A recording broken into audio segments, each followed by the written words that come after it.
Assalamualaikum warahmatullahi wabarakatuh. Perkenalkan, nama saya Amriani dari kelas 29C, mahasiswa Universitas Negeri Makassar, jurusan Pendidikan Guru Sekolah Dasar. Ini merupakan salah satu tugas mata kuliah pengembangan multimedia pembelajaran di SD dengan topik listrik dan magnet. A. Listrik. Secara umum, menurut KKBI, listrik diartikan sebagai suatu daya ataupun energi yang muncul dikarenakan terjadi gesekan ataupun melalui sebab proses fisika. Dalam kehidupan sehari-hari, banyak sekali fungsi serta manfaat listrik yang telah kita peroleh. Di antaranya adalah sebagai berikut. A. Penerangan. B. Memasak. C. Tenaga dan kendaraan. D. Menumbuhkan industri. E. Pengisi daya baterai. Jenis-jenis listrik. Jenis listrik dibagi menjadi dua. Yang pertama, listrik statis dan listrik dinamis. Listrik statis merupakan energi yang dikandung oleh benda yang bermuatan listrik. Muatan listrik yang terkandung pada benda tersebut bisa positif ataupun negatif. Nah, listrik dinamis merupakan listrik yang dapat bergerak untuk metode untuk menghitung kuat arus pada listrik dinamis dengan cara membagi muatan listriknya dengan waktu, di mana satuan muatan listrik disebut coulomb serta satuan waktunya dipakai detik. Contoh listrik statis. Nah, contoh listrik statis yang sering kita jumpai dalam kehidupan sehari-hari yaitu yang pertama, kain sutra dengan batang kaca. Yang kedua, sisir dengan rambut. Yang ketiga, penggaris dengan rambut. Yang keempat, tangan dengan layar pipi. Yang terakhir yaitu penggaris plastik dengan kain wol. Contoh listrik dinamis. Nah, contoh listrik dinamis yang sering kita jumpai dalam kehidupan sehari-hari yang pertama yaitu televisi, yang kedua senter, yang ketiga laptop, yang keempat mobil-mobilan, dan yang kelima yaitu telepon genggam. Selanjutnya yaitu magnet. Magnet adalah suatu benda yang mampu menarik benda lain di sekitarnya yang memiliki sifat khusus. Adapun sifat-sifat magnet yaitu magnet hanya menarik benda tertentu yang ada di sekitarnya. Tidak semua jenis benda bisa ditarik oleh magnet meski berada dalam jangkauannya. Selanjutnya yaitu gaya magnet dapat menembus benda. Selanjutnya, magnet mempunyai dua kutub, yakni kutub utara dan kutub selatan. Sifat selanjutnya yaitu apabila kutub magnet yang sejenis diletakkan satu sama lain, kedua kutub akan saling tolak-menolak. Sebaliknya, kutub yang berlainan akan saling tarik-menarik. Selanjutnya yaitu medan magnet akan berbentuk gaya magnet. Medan magnet akan semakin rapat jika didekatkan dengan magnet.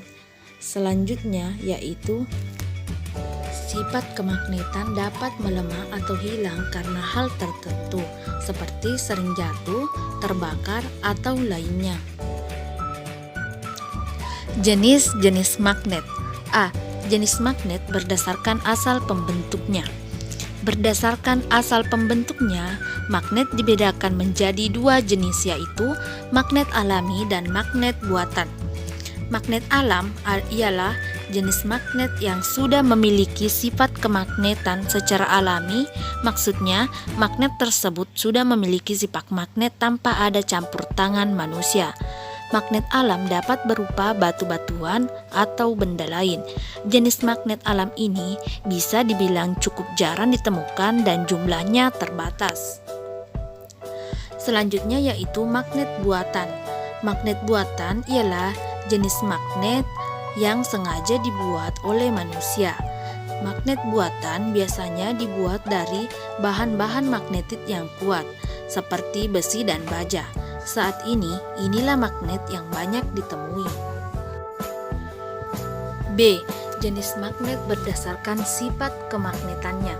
Berdasarkan sifat kemagnetannya, magnet terbagi menjadi dua jenis, yaitu magnet permanen tetap dan magnet sementara tidak tetap.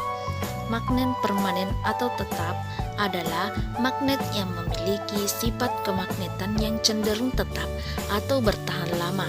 Magnet permanen umumnya terbuat dari bahan-bahan ferromagnetif, yaitu bahan yang sangat sulit dijadikan magnet. Tetapi setelah bahan ini menjadi magnet, akan mampu menyimpan sifat magnetiknya dalam jangka waktu yang lama. Selanjutnya yaitu magnet sementara atau tidak tetap. Magnet sementara adalah magnet yang sifat kemagnetannya hanya ada selama proses pembuatan berlangsung, alias tidak tetap atau tidak bertahan lama. Pada umumnya, magnet sementara terbuat dari bahan-bahan ferromagnetik lunak, yaitu bahan yang agak mudah dijadikan magnet, tetapi setelah bahan ini berubah menjadi magnet, sifat kemagnetan tersebut mudah hilang. Contoh bahan ferromagnetik lunak adalah besi. Selanjutnya yaitu bentuk-bentuk magnet. Yang pertama yaitu batang. Magnet berbentuk batang adalah magnet yang tampak seperti balok atau kubus yang kecil penampilannya. Yang kedua yaitu ladam. Magnet ladam adalah magnet yang juga biasa disebut dengan tapal kuda karena bentuknya yang menyerupai alas kaki kuda. Yang ketiga yaitu bentuk magnet jarum. Magnet berbentuk jarum ini seperti pipisan, memanjang dan memiliki ujung yang lancip. Yang keempat yaitu silinder. Magnet silinder memiliki bentuk menyerupai silinder yang bulat dan pipi. Dan yang kelima yaitu bentuk cincin. Magnet cincin memiliki bentuk menyerupai cincin dengan bentuk lingkaran di tengahnya seperti lubang. Jenis bahan magnet.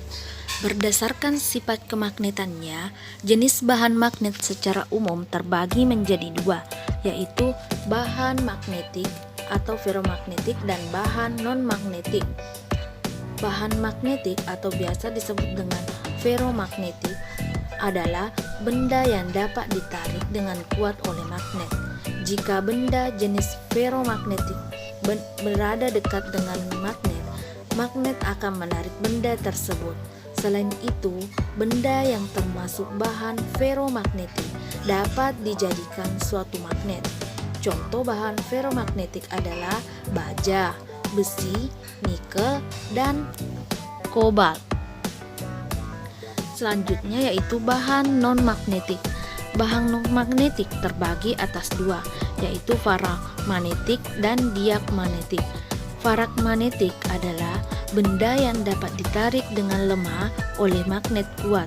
Contohnya aluminium, tembaga, platina, dan lain-lain. Diamagnetik adalah benda yang menolak magnet. Benda ini tidak dapat ditarik sama sekali oleh magnet meski berada sangat dekat dengan magnet yang kuat. Contoh adalah emas, zen, merkuri, dan lainnya. Selanjutnya yaitu cara membuat magnet. Untuk dapat membuat magnet ada caranya tersendiri. Bagaimana cara membuat magnet? Untuk itu langsung saja kita cari tahu cara pembuatan magnet di bawah ini. Yang pertama yaitu digosok secara searah dengan magnet. Contohnya, besi yang tadinya tidak mempunyai medan magnet bisa dijadikan magnet dengan menggunakan cara digosok secara searah dengan ujung magnet tetap.